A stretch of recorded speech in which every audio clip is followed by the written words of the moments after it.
সিলেট শহরের প্রাণকেন্দ্রে কিন ব্রিজের পাশে দাঁড়িয়ে আছে এক নীরব সাক্ষী, আলী আমজদের ঘড়ি। এটি শুধু একটি ঘড়িঘর নয়, বরং সিলেটের ইতিহাস, ঐতিহ্য এবং স্থাপত্যশৈলীর এক অসাধারণ নিদর্শন। সময়ের ধারাবাহিকতায় অনেক কিছুই বদলেছে, কিন্তু এই ঘড়ির কাঁটা যেন আজও অতীতকে ছুঁয়ে সময়কে বয়ে নিয়ে চলেছে। নির্মাণ ইতিহাস। এই ঘড়িঘরটি নির্মিত হয় 1874 সালে। পৃথিম পাশার জমিদার নবাব মৌলভী আলী আহমেদ খান এটি নির্মাণ করেন তার পুত্র নবাব আলী আমজদ খানের নামে। সেই সময় সিলেটে বড় ঘড়ি বা টাওয়ার ঘড়ির প্রচলন ছিল না, তাই এটি ছিল সিলেটবাসীর জন্য সময় জানানোর একটি গুরুত্বপূর্ণ মাধ্যম। ঘড়িঘরটি সম্পূর্ণভাবে লোহার খুঁটির ওপর স্থাপিত এবং এর ছাদ ঢেউটিন দিয়ে তৈরি। লাল রঙের এই ঘড়িটি গম্বুজ আকৃতির এবং স্থাপত্যে রয়েছে ব্রিটিশ ঔপনিবেশিক রীতির প্রভাব। ঘড়ির গায়ে থাকা ডায়ালটি প্রায় 2.5 ফুট ব্যাস বিশিষ্ট এবং কাঁটাগুলোর দৈর্ঘ্য প্রায় 2 ফুট।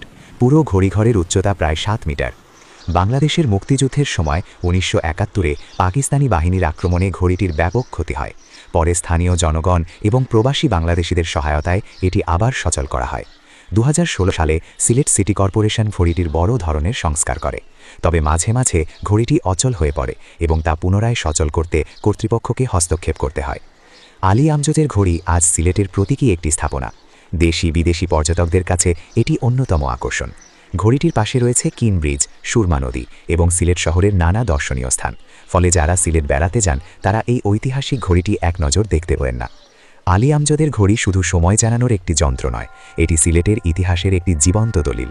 শতবর্ষের বেশি সময় ধরে এই ঘড়ির কাঁটা অবিরাম ঘুরে চলেছে, বয়ে নিয়ে যাচ্ছে সিলেটবাসীর গর্ব, সংস্কৃতি এবং ঐতিহ্যের গল্প।